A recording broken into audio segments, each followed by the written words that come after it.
Welcome back to the O Show. I am your host, Wendy O. Make sure you guys like, comment, subscribe, set alerts on YouTube, follow me on Twitter, TikTok, all of the socials. I have a very special guest and a friend of the channel, Brian. How are you doing today, Brian?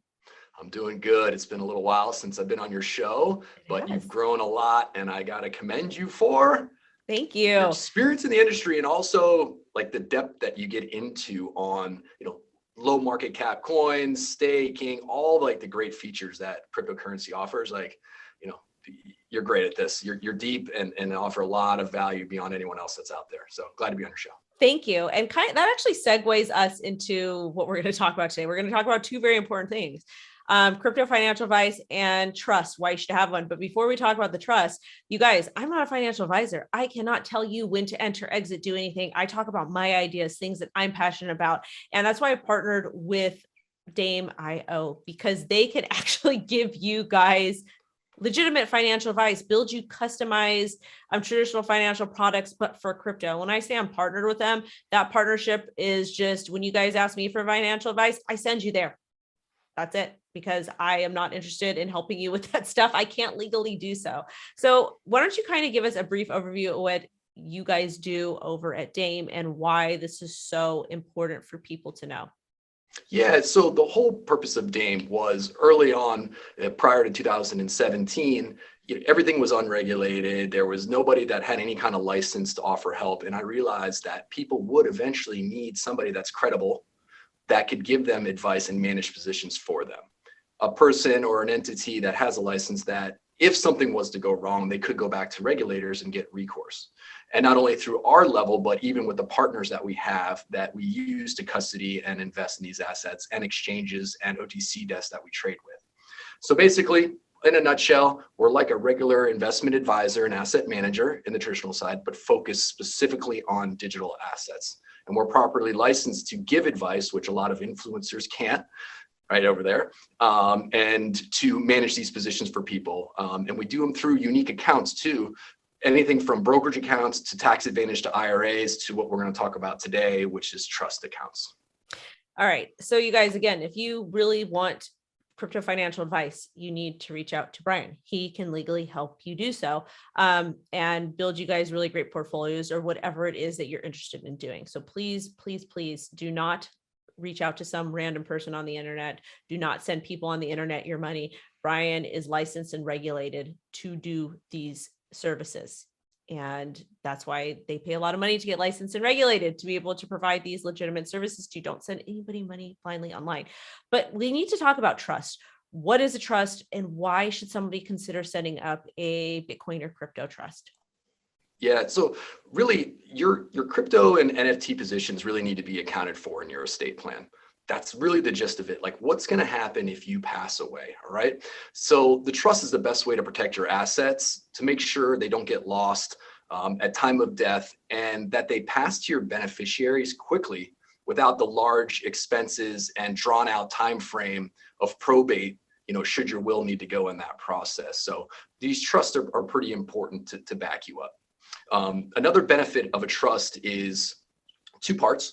Part of it is the privacy aspect, all right, is, hey, like if we go to probate on this, all my information is going to be public. My beneficiaries' names are going to be public. What I'm holding is going to be public. And the size of those investments is going to be public. So a lot of people want privacy. And then even beyond just the death benefits and privacy on that end, the other side of privacy that a lot of people want to trust is to remove their name from the accounts. So when you build a trust, you could actually give it any title as the grantor. And then the assets that are held in there then are kind of removed from your actual name. And a lot of people look at doing this because they have large balances and they want to keep themselves private. Or private too. Like I know for me with my home, it is in a trust name because I want privacy. And this is even before I started doing crypto stuff, because people do not realize some public property or some property is public, and you literally can go down to the recorder's office or to City Hall, whatever it is, and pull people's personal information up. And there's multiple reasons why I wanted to do this, but I'm just a very private person. Like I don't want anybody knowing my business. So that's another key piece of information to note. It's not just for people with a lot of money. It's for people that value their privacy or want to live like a low-key life. Yeah, and a misconception that happens with the trust is that these assets are kind of removed from you and your control, but in reality, you can have an irrevocable trust, which you can't go back in time, but there is also a living trust, which you can modify at any time or even revoke and take away. So, if you think your plans might change in the future and you want direct access to those, well, you can modify a living trust to get that done. Awesome. Yeah. But why? So somebody in crypto, like, let's just say me, for example, we'll use me as example. My daughter, I got her Bitcoin when Bitcoin dumped from 20K to 3K. I liquidated her savings account and I bought Bitcoin between like 10 and 3K. So I have that safely stored for her. But when we talk about things being safely stored ourselves, that means I have custody of it. And, the seed phrase is hidden somewhere unique, but obviously, God forbid something happens to me. And if there's nobody else that knows where that seed phrase is or how to access it, my daughter's kind of screwed. So that's why services at Daim can really, really help, in my opinion, is because things will be sorted in a safe and secure manner. Is that correct? That's right. So the great point. People don't think about what's going to happen when they die because when you're dead, there's nothing you can do anyways or think about. But if you're using like a self-directed platform, an exchange or a custodian, they really don't have the ability to set up direct beneficiaries on their platform, let alone even really title the accounts as a trust. So what you don't have anywhere is a list for them to go through to find out who to pass these through.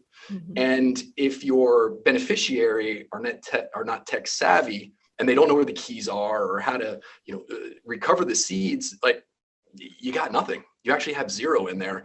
And going back to the self-directed platforms, in reality, there's no one to call. So like if your beneficiaries need to, right. Yeah. So if they needed to call or email somebody and say, hey, I'm the beneficiary on this account, that could get dragged out forever.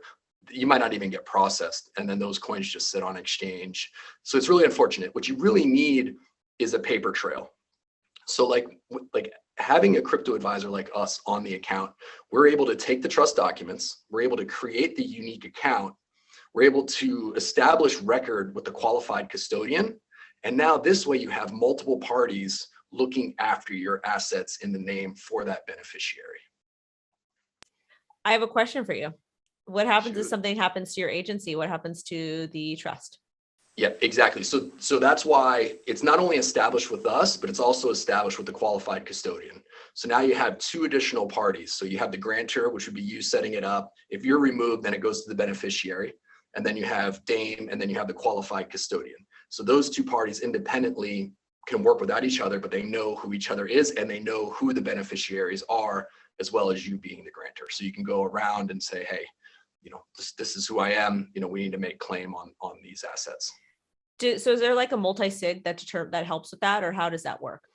So no, there's multi-sig in the component of the qualified custodian, but the keys are not like the multi-sig is not passed out to the individuals, nor not the grantor and not the beneficiary. They're actually held with the qualified custodian. Got it. Yeah. So I'm trying to think, what else do I want to ask you about this? Can anybody open up a crypto trust with you guys, or what are the qualifications? Yeah, anybody can open a crypto trust. In reality, it's more about getting the document set up. That's usually the first hurdle. And you could do that self-directed as well. There's online platforms where you can just get a trust created on there, or you can go to one of the attorneys in our network that we have that we can set you up with that will build the trust. And then we know who they are, right? We can help facilitate this a little bit. And then that way we understand what's coming to us to build these accounts and then get them with the custodian. If you do it the self-directed route, which will save you some money, it's going to take you more time. We can't necessarily validate the qualifications of that trust that's done online, that it might actually stand in the court of law should it need to be at time of death. And that's why we refer to some attorneys that we know in our network. And you guys, that could happen too. Like a lot of times you're like, okay, my friends or family or people are in the wheel. They're going to be super cool. Like this person's going to handle it. I'm here to tell you that is not how it works. Like it is not how it works. Once there's money involved, God forbid, when somebody passes away, things get really ugly and they can get really, really ugly fast. I've seen it play out multiple times, like personal things. So please make sure you are protected. Do not rely on the closest closest person to you, because money does make people do bad things, but that's just my opinion. I mean, that's exactly what needs to be talked about, Wendy. Most of our viewers, let's just say, even people in their 50s, they got 30 more years left to live. And if they just sit long in these positions and the anticipated growth that can continue on with digital assets, there is meaningful money, millions and millions, a lot of money that could be in these accounts. And just like you said, people that are not listed as the beneficiaries, it's worth their time, even if they got a lawyer in their network, to try to poke a hole into any of these things to try to get access to the assets, because they're going to be very, very, very, very valuable. I agree. So before we get going, is there anything else you want to kind of talk to us regarding trust and why people should, reach out to you, and either for the trust or to be a custodian for their crypto to create custom products for them? Yeah.